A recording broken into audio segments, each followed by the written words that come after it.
अहमदाबाद में जो हादसा हुआ उसको लेकर इस वक्त मेरे साथ मेरे सहयोगी सिकता देव भी हैं। सिकता, बिल्कुल सुमित, और दुनिया का सबसे दर्दनाक एविएशन हादसा, और पिछले 24 घंटे में पूरा देश ही नहीं दुनिया भी सख्ते में है, सदमे में है कि आखिर उन आखिरी 2 मिनटों में ऐसा क्या हुआ कि पूरा एयरक्राफ्ट नीचे आ गया। सुमित, और सबसे बड़ी बात यह कि कल से यही चर्चा चल रही है, 24 घंटे से ऊपर हो गए सिकता, कि आखिरकार हादसा हुआ तो हुआ कैसे। और सब लोग कह रहे हैं कि पायलट ने तो भरपूर कोशिश की इस विमान को हादसे से बचाने की। तो हमने सोचा एनडीटीवी में कि क्यों ना एक्सपीरियंस किया जाए कि पायलट के बीच क्या चलता है जब वो फ्लाई करते हैं। बिल्कुल, और इसी को समझने के लिए एनडीटीवी की टीम कॉकपिट में पहुंची।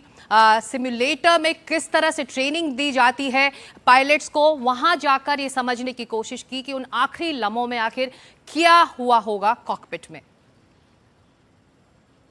Circuit house. इस दुखद दुर्घटना की सबसे पहली सूचना मिलने के बाद से हमारे जहन में एक ही सवाल जो है वो है कि इस दुखद दुर्घटना के पीछे किस तरह की तकनीकी दिक्कत, किस तरह की टेक्निकल डिफिकल्टी रही होगी जिसके कारण हमने ये हादसा देखा है।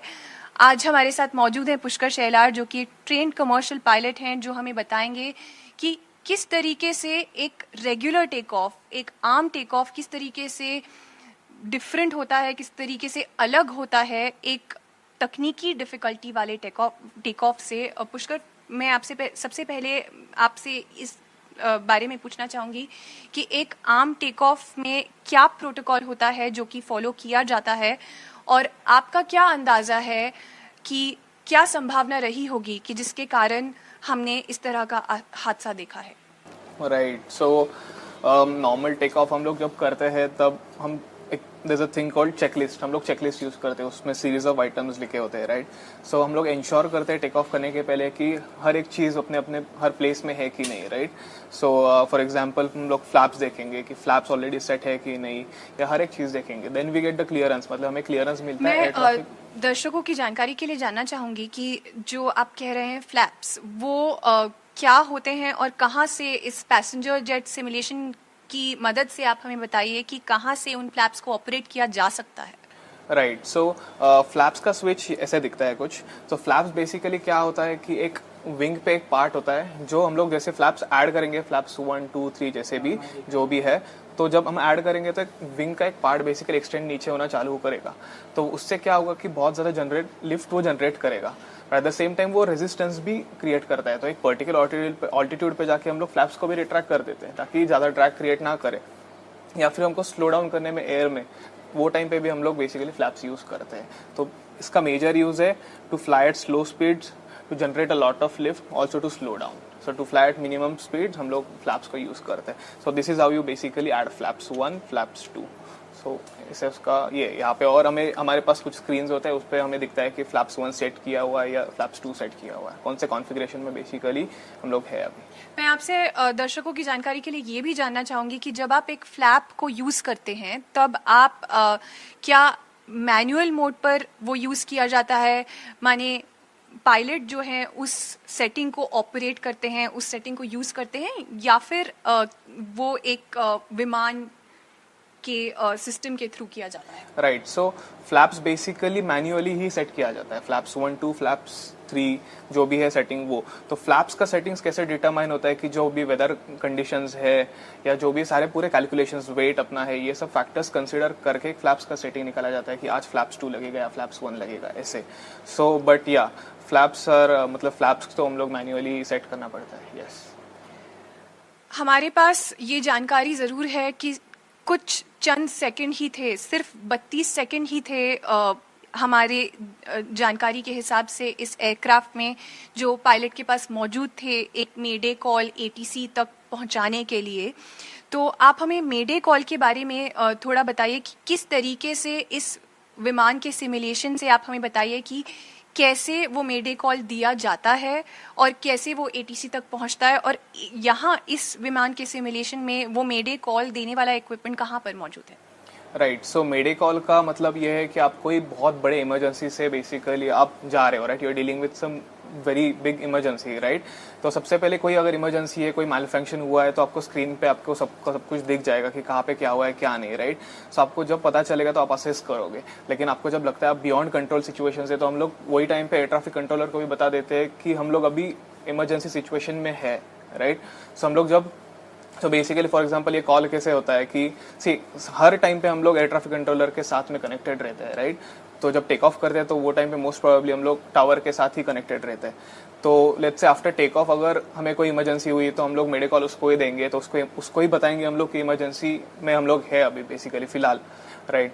तो मेडे कॉल एक स्विच होता है कॉकपिट में, उस पर जैसे हम लोग दबाएंगे और फिर उसमें मैसेज हमारा ट्रांसमिट करेंगे कि नेचर ऑफ इमरजेंसी क्या है बेसिकली, कि क्यों हुआ है, क्या हुआ है और हमें क्या चाहिए बेसिकली।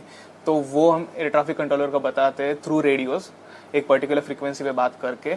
और फिर एयर ट्रैफिक कंट्रोलर मेडे देने के बाद सारे जो एयरक्राफ्ट अभी फ्लाई करे उनको डाइवर्ट कर देता है, सारे इमरजेंसी सर्विसेज जो भी है उनको सबको अलर्ट कर देगा, एम्बुलेंसेस, रनवे क्लियर कर देगा या फिर आपको हेल्प करेगा और आपको हाईएस्ट प्रायोरिटी पे डालेगा और रेडियो साइलेंस मेंटेन होगा वो फ्रीक्वेंसी। और विमान के बारे में जो जानकारी आपके पास उपलब्ध होगी वो यहाँ इन सिस्टम्स पे आप हमें बताइए कि कहाँ पर आपके पास क्या जानकारी उपलब्ध होगी। राइट, सो सबसे मेन है, इसको बोलते हैं प्राइमरी फ्लाइट डिस्प्ले, जहाँ पे हमको एयरक्राफ्ट का एयर स्पीड दिखेगा। जैसे हम लोग पावर ऐड करेंगे तो एयर स्पीड यहाँ पे जैसे होता है वो दिखेगा अपने को। तो at the same time aircraft का एटीट्यूड भी दिखेगा, कितना रोल कर रहे हैं, कितना पिच कर रही है, सब दिखेगा। और हमें इस पे हमारा ऑल्टीट्यूड भी दिखेगा और कितने फीट पर मिनट हम लोग क्लाइंब करें, डिसेंड करें, ये सारी इन्फॉर्मेशन हमें इस पे मिलेगी। ये हमारा नेविगेशन डिस्प्ले हो जाएगा। फिर इंजन के कुछ चीज़ें, इन्फॉर्मेशन रिगार्डिंग इंजन वो हमें यहाँ पे मिलेगा। और यहाँ पे फ्लैप्स कंट्रोल है, इसका इंडिकेशन भी वो मेन स्क्रीन पे मिलेगा। And these are your throttles. So यहाँ पे हमें मेजरली स्पीड्स और ऑल्टीट्यूड्स एंड योर एटीट्यूड यहाँ पे हमें दिखेगा। पुष्कर, मैं आपसे ये भी जानना चाहूंगी कि जो आपने ऑल्टीट्यूड की बात की है, जिस विमान की हम बात कर रहे हैं वो एक कम ऊंचाई पर वो विमान था, क्योंकि कुछ चंद सेकंड उस विमान को मिले हवा में रहने के लिए। तो उसके बारे में आप हमें बताइए कि उससे किस तरीके का इम्पैक्ट जो है रहा होगा, किस तरीके का हमने क्या उसका इम्प्लीकेशन रहा होगा, जो आपके पायलट के पास कुछ ही वक्त मौजूद उस वक्त पे रहा होगा जिसके थ्रू वो उस एयरक्राफ्ट को सेफ्टी में ले जा सकें, सुरक्षित एक जगह पर ले जा सकें। तो हाइट और सुरक्षा के बारे में क्या आपका ख्याल रहेगा? राइट, सो हर इमरजेंसी से डील करने के लिए पायलट्स को ट्रेन किया जाता है, राइट?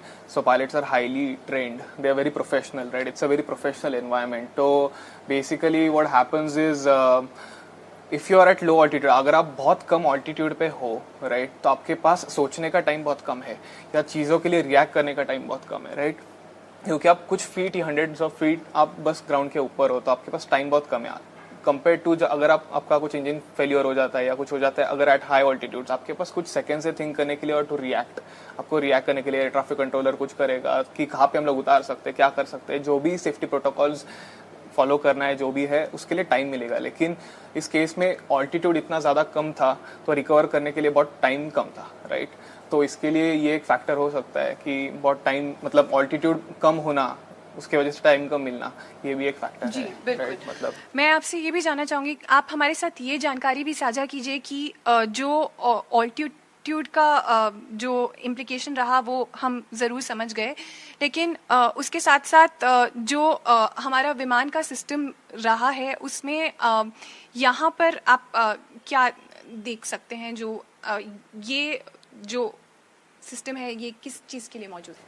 राइट, सो यहाँ पे सारे अपने इंजन गेजेस है, राइट? सो कितना पावर मिल रहा है, कितना पावर दिया हुआ है, या फिर फ्लाइट कंट्रोल्स, फ्लैप्स का कंट्रोल्स, ये सब हर एक चीज़ यहाँ पे तुम्हारा एसी और ये सब हर एक चीज़ यहाँ पे आपको इन्फॉर्मेशन आपको मिल जाएगी। अगर कुछ मैल फंक्शन भी होता है, इनफैक्ट द चेकलिस्ट ये भी जो भी होता है उस पर आ जाएगा कि कुछ किया है या नहीं किया है, कुछ आइटम्स हम लोग फॉरगेट करें, हर एक चीज़ अपने को एयरक्राफ्ट वार्न करेगा, सारी वार्निंग्स भी उस पर आ जाएगी। तो जिस तरीके से ये एक सिस्टम, एक चेकलिस्ट जो आप बता रहे हैं कि एक मौजूद रहती है, अगर एक पॉसिबल इंजन फेलियर है, अगर एक तकनीकी खराबी बाद में जाकर के निकलती है, तो उस सिचुएशन को अवॉइड करने के लिए, उस सिचुएशन से बचने के लिए हमारे पास क्या उपलब्धियां रहती हैं, क्या किस तरीके की एक चेकलिस्ट है जो फॉलो की जाती है, क्या क्या नियम रहते हैं जो एक टेक ऑफ के पहले एक विमान के लिए ज़रूरी रहते हैं?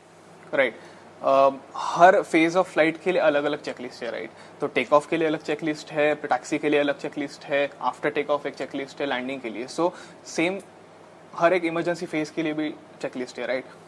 इंजन फायर हुआ है या फिर सडन डिप्रेशराइजेशन हुआ है, ये हर एक चीज़ के लिए अलग अलग चेकलिस्ट बनाया हुआ है जो पायलट्स को फॉलो करना होता है।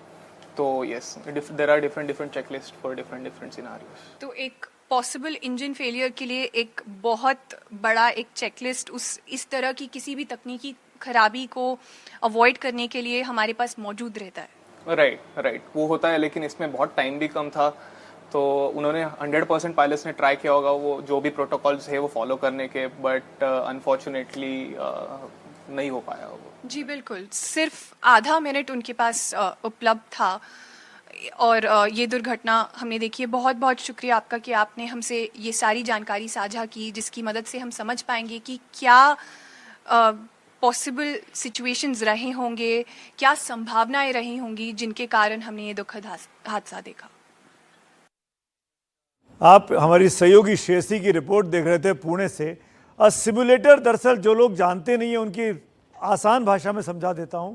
जब पायलट्स की ट्रेनिंग होती है हवाई जहाज़ उड़ाने के पहले, तो जिस जगह पे ट्रेनिंग होती है वहाँ ये स्कूलों में, फ्लाइंग स्कूल्स में ये सिमुलेटर्स होते हैं, इनको सिमुलेटर कहते हैं। और वहाँ पे फ्लाइट के अंदर के जितने कंट्रोल्स होते हैं कि कैसे उड़ेगा, कैसे रुकेगा, कैसे मुड़ेगा, ये तमाम चीज़ें सिखाई जाती हैं, उनका प्रैक्टिकल एक्सपीरियंस कराया जाता है। उस चीज़ को सिमुलेट करने के लिए सिमुलेटर कहते हैं। तो श्रेयसी वहाँ मौजूद थी।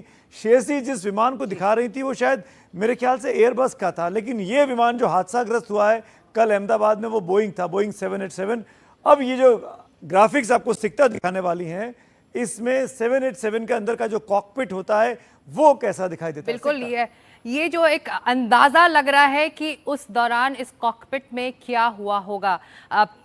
जो कैप्टन है, कैप्टन सुमित और कैप्टन फर्स्ट ऑफिसर केविन कुंडर, ये उस के चालक थे और बिल्कुल इसी तरह इसी कॉकपिट में बैठे होंगे कल इस दोपहर के वक्त, और उड़ान भरी होगी बोइंग 787। सुमित सबसे अत्याधुनिक एयरक्राफ्ट बोइंग 787 ड्रीम लाइनर को माना जाता है। 2011 में इस एयरक्राफ्ट का लॉन्च हुआ था। दुनिया भर में जो एयरलाइंस हैं, वो पैसेंजर एयरलाइंस हैं, वो इसे उड़ाती हैं, और भारत में कम से कम 33 ऐसे एयरक्राफ्ट इस वक्त मौजूद हैं। 30 तो एयर इंडिया के पास ही हैं। तो ये कॉकपिट है सुमित, जहां पर अंदाजा लग रहा है कि कल किस तरह से इसे मैनेज किया गया होगा। अगर मैं अपने सहयोगियों से बोलूं कि अगर इस पिक्चर को हम जूम आउट कर सकें, ये तो कॉकपिट के अंदर है, जूम आउट करेंगे, ये 360 व्यू है और बोइंग 787 से ही औपचारिक तौर पर लिया गया है। यही सिटिंग प्लान होता है।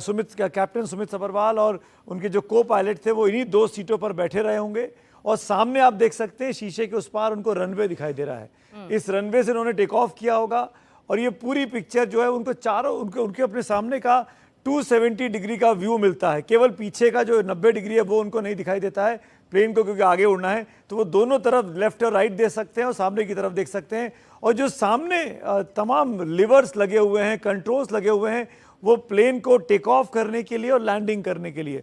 मैं ये स्पष्ट कर दूं, मैं और सिक्ता एविएशन के एक्सपर्ट नहीं है, हम लोग पायलट नहीं हैं, तो हम आपको डिटेल में नहीं समझा सकते हैं कि कौन सा लिवर किस चीज़ के लिए है। लेकिन एनडीटीवी ने इंतजाम किया है कि गेस्ट हमारे पास आएंगे और वो हमको समझाएंगे आके कि आखिरकार प्लेन कैसे उड़ रहा है और क्या दिक्कत आई होगी। सुमित, और अभी कोशिश जो इन्वेस्टिगेटिंग टीम्स की है, जो वहां पर मौजूद है, फॉरेंसिक टीम्स की है, इस दुर्घटना के बाद इस एयरक्राफ्ट का ब्लैक बॉक्स कहाँ है, फ्लाइट डेटा रिकॉर्डर कहाँ है, कॉकपिट में जो आपस में बातचीत हुई होगी उसे जो रिकॉर्ड करने वाला उपकरण है वो इस वक्त कहाँ है, क्योंकि उसी से अंदाजा लग पाएगा कि आखिर उन आखिरी लम्हों में इस एयरक्राफ्ट के साथ और इस कॉकपिट में क्या हुआ होगा। तो ब्लैक बॉक्स जो सबसे अहम है, अहमदाबाद से लंदन जा रहा एयर इंडिया का विमान A1171 Boeing 787 Dreamliner take off के 2 मिनट बाद अहमदाबाद के मेघानी नगर इलाके में क्रैश हो जाता है, और फिर हादसे के बाद विमान में आग लग जाती है। कई जिंदगियां खत्म हो जाती हैं। और मैं आपको एक चीज और बताऊं कि ब्लैक बॉक्स इसको बोलते हैं, लेकिन ये ब्लैक नहीं होता है, अमूमन ये ऑरेंज रंग का होता है। पीछे आप स्क्रीन पे देख सकते हैं।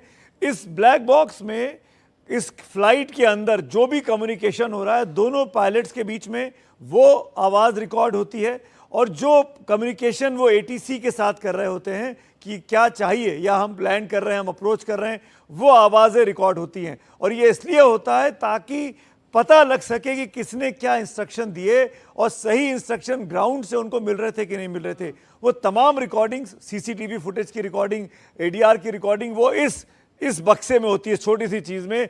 और एक बार जब ये मिल जाता है, इसको जब डिकोड कर लेते हैं, इसको जब सुन लेते हैं, तब चीज़ें बहुत स्पष्ट हो जाती हैं कि जब पायलट सुमित सभरवाल साहब ने मे डे का कॉल दिया होगा, मे डे मतलब एसओएस, मतलब अब विपरीत परिस्थिति में अब बचा लो हमको आके, यानी कि इमरजेंसी प्रोटोकॉल तुरंत लागू करिए एयरपोर्ट पर, रनवे में। तो मे डे एक ऐसा शब्द है, फ्रेंच वर्ड इसे कहते हैं, फ्रेंच वर्ड है ये। और जब इमरजेंसी होती है, एविएशन इमरजेंसी, तो पायलट की तरफ से, एयरक्राफ्ट की तरफ से तुरंत एयर ट्रैफिक कंट्रोल को ये चेतावनी दी जाती है। और जो सुमित बात कर रहे थे ब्लैक बॉक्स, लेकिन नारंगी कलर का ये बॉक्स है, और इसके जो कैरेक्टरिस्टिक्स है, गहरे पानी में 30 दिन तक सुरक्षित ये रह सकता है। आप देख सकते हैं ये तमाम वो जानकारियां, इसी को खोजने की कोशिश है। उस मलबे में से गहरे पानी में 30 दिन तक रह सकता है। कुछ ऐसा ही हादसा मेरे तो सूत्र सिकता ये भी बता रहे हैं जो वहां पर मौजूद हैं अपने ग्राउंड पर रिपोर्टर्स अहमदाबाद में, अलग अलग चैनल्स के और स्थानीय रिपोर्टर्स, उनका कहना है कि ब्लैक बॉक्स मिल गया है, पर क्योंकि इन्वेस्टिगेटिंग एजेंसीज जो हैं वो अप्रोच अभी वहां पहुंचने वाली हैं, ऑफिशियली जब एजेंसीज वहां पर आकर मुआयना कर लेंगी तब ऑफिशियली इस बात की घोषणा की जाएगी कि ब्लैक बॉक्स उनके कब्जे में है। तो ब्लैक बॉक्स खोने का तो यहाँ पर इस हादसे में सवाल ही नहीं उठता, क्योंकि ऐसी जगह पर गिरा है जो रिहायशी इलाका है और मिलना ही मिलना है। और जैसे कि ये तमाम इसकी खासियतें हैं कि कितनी भी मुसीबत हो, कितना भी बुरा मौसम हो, कितना भी जगह, वो ये ब्लैक बॉक्स खराब नहीं होता है, ये अमूमन मिल जाता है। और यही सब तमाम राज से पर्दा बिल्कुल वक्त लगता है, चाहे एयरक्राफ्ट पानी में उतरा हो, हादसा पानी में हुआ हो, जमीन पर हुआ हो, वक्त लगता है इसे ढूंढने में, लेकिन ये ब्लैक बॉक्स ही एक जरिया है इन्वेस्टिगेशन के लिए। पेन दो डिवाइस होती हैं इसके अंदर, फ्लाइट डेटा रिकॉर्डर जिसके अंदर प्लेन की रफ्तार, ऊंचाई, ये तमाम चीजें रिकॉर्ड की जाती हैं जो डेटा होता है, और दूसरा जो उसके अंदर इंजन की स्थिति की रिकॉर्डिंग होती है, ये भी एक बड़ी बात है ब्लैक बॉक्स के लिए। ये तमाम ग्राफिक्स हैं, और फ्लाइट के रूट की जानकारी भी इसी में रिकॉर्ड होती है जी। और ये जानकारी भी मिल रही है जो मे डे का कॉल हुआ सुमित, और तब एटीसी ने तुरंत एक बार फिर संपर्क साधने की कोशिश की विमान के साथ, पायलट के साथ, लेकिन वहां से फिर कोई जवाब नहीं मिला। वक्त बहुत कम था शायद क्रू मेंबर्स के पास और पायलट के पास। बिल्कुल 32 सेकंड मे डे, और 3 बार बोला मे डे, और उसके बाद शायद विमान क्रैश हो गया।